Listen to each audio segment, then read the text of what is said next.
Welcome back to Breakfast Time Television. That is, what a time it is to be a parent. What a time it is to be a student, depending upon where you are across the country.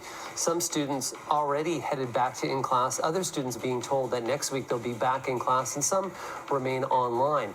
How do you keep your kids motivated? What do you do as a parent? How do you check in on them? Joining me this morning is a good friend of mine, Ruth Rumack, founder and executive director of Ruth Rumack's Learning Space, to talk to me a little bit about, even for myself, I got two boys, Gavin and Matheson. So today they got the news that next week they're going to be going back in class. How do I keep them on focus, on track right now in this moment? It's a tricky thing. I think the first thing you want to do is have a conversation and talk to them, ask them about their feelings. You'll probably know pretty quickly as soon as you say, hey, guess what? We're going back to school on Monday. You'll get that immediate reaction. But of course, for some kids, they keep it hidden, and we want to give them the vocabulary to be able to explain themselves. And then try and figure out, peel back the pieces or the onion to figure out what it is that's either bothering them or maybe what's exciting for them about going back. Yeah, my two boys are actually pretty comfortable doing online.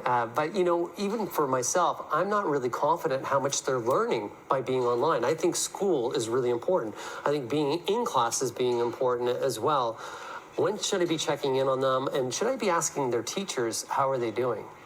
Absolutely. I think having a conversation with both your child and the teachers of your children are really important because of course, we don't see them all the time that they're online. We don't know if they're participating. We can't tell if they're actually doing the work that they're supposed to do unless we get some feedback. And I know from my own household, you know, my daughter goes into her room, she shuts the door, she comes out at break time. She's quite independent. She's in grade 7. But of course, I still need to be checking in. So I'm going to have a conversation with the teachers before they go back. I'm also going to check on her Google Classroom or whatever interface the school is using so that you know what assignments have been done or are still needing to be done, and what is coming up, so that we're all in the loop. And again, having that conversation, I like to have a conversation either daily with my child about the different subjects that she's had. Sometimes it's just a very quick check-in. Oh, how was math today? Or I know that you have a quiz coming up in science, so tell me what you're working on today.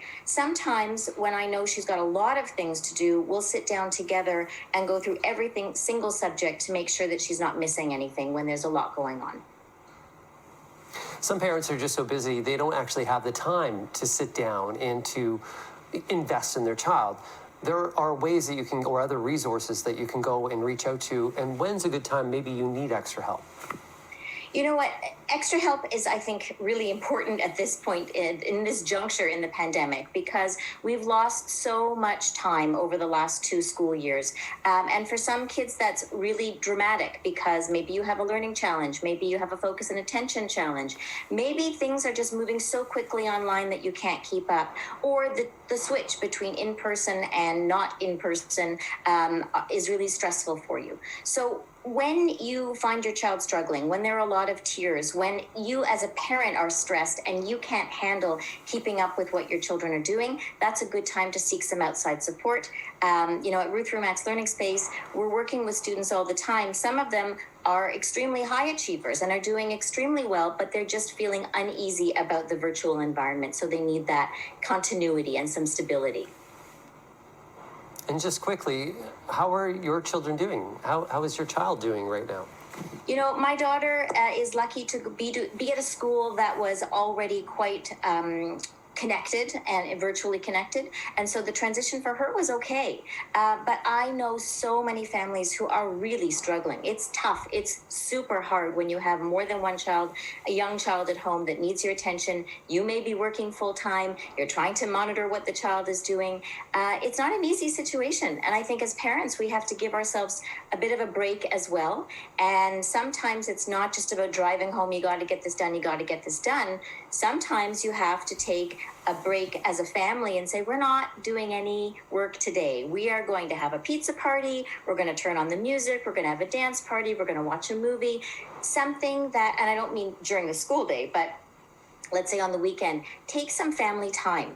I think sharing that love, sharing that moment of breath, and just taking a moment for yourselves as a family, if you can, will be really helpful in this transition of going back to school again.